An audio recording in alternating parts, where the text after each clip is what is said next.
Zee 24 तास एक पाऊल पुढे। जयपूर आणि चंदीगडमध्ये वकिलांवर पोलिसांनी केलेल्या अमानुष लाठीमाराच्या निषेधार्थ आज राज्यात वकिलांनी काम बंद आंदोलन पुकारले। ऑल इंडिया बार काउन्सिलने आंदोलनाची हाक दिली आहे। त्याला प्रतिसाद म्हणून राज्यभरातले वकील आज कामकाजावर बहिष्कार टाकणार आहेत। त्यामुळे आज संपूर्ण दिवस न्यायालयीन कामकाज ठप्प राहणार आहे। जयपूरमध्ये हे वकिलांचं आंदोलन सुरू होतं आणि त्यावेळी त्यांच्यावर लाठीचार्ज करण्यात आला। मात्र आता या लाठीचार्जच्या विरोधात राज्यात वकिलांनी काम बंद आंदोलन पुकारलेलं आहे। त्यामुळे आज दिवसभर न्यायालयीन कामकाज ठप्प राहणार आहे। आपल्याबरोबर आहेत उदय वारुंजीकर, कायदेतज्ञ।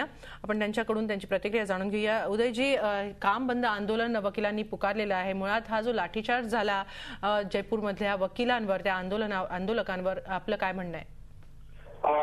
वकिलांच्या ज्या अनेक मागण्या होत्या त्या अनेक वर्षापासूनच्या पेंडिंग होत्या। ज्युनियर वकील जे आहेत त्यांना स्टायपेंड द्या किंवा ज्या काही अन्य वेलफेअरच्या योजना राबवा, याच्याकरता हे जयपूरमधले वकील एकत्र झाले होते। त्यांनी मोर्चा काढलेला होता। त्या मोर्चावरती हा अमानुष लाठीहल्ला झाला। वकिलांनी कोर्ट कॅम्पसमध्ये आश्रय घेतल्यानंतर कोर्ट कॅम्पसमध्ये येऊन त्यांना मारलेलं आहे। अश्वधुराच्या नरकांड्या फोडलेल्या आहेत आणि पाण्याचा पण वापर केलेला आहे। सुमारे 75 पेक्षा जास्त वकिलांना हेड इंजुरी झालेली अशी आमच्यापर्यंत बातमी आहे। त्यामुळे बार काउन्सिल ऑफ इंडियाने जो ठराव दिला त्याच्या पार्श्वभूमीवरती महाराष्ट्रातली सगळी न्यायालयांमध्ये हा प्रोटेस्ट चालू आहे। आज वकील लोक कोर्टात येत आहेत, परंतु कोर्टामध्ये हजर होत नाहीयेत, कुठलंही प्रकरण चालवत नाहीयेत। बहुतेक ठिकाणावरांच्या आतापर्यंत आलेल्या ज्या बातम्या आहेत त्याप्रमाणे खूप चांगला प्रतिसाद आहे।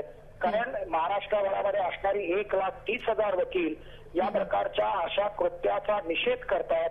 हे या निमित्तानं दाखवून द्यायचं होतं की ही अत्यंत महत्वाची बातमी आपण G24 तासनं कव्हर केली, त्याबद्दल आपल्या सगळ्यांचं मला अभिनंदन करावं असं वाटतं। नक्की, धन्यवाद उदयजी, G24 तासशी बोलल्याबद्दल, आपली भूमिका मांडल्याबद्दल। आज वकिलांचं काम बंद आंदोलन आहे राज्यात। जयपूरमध्ये वकिलांवर जो लाठीचार्ज झाला त्याच्या निषेधार्थ हे काम बंद आंदोलन पुकारण्यात आलेलं आहे।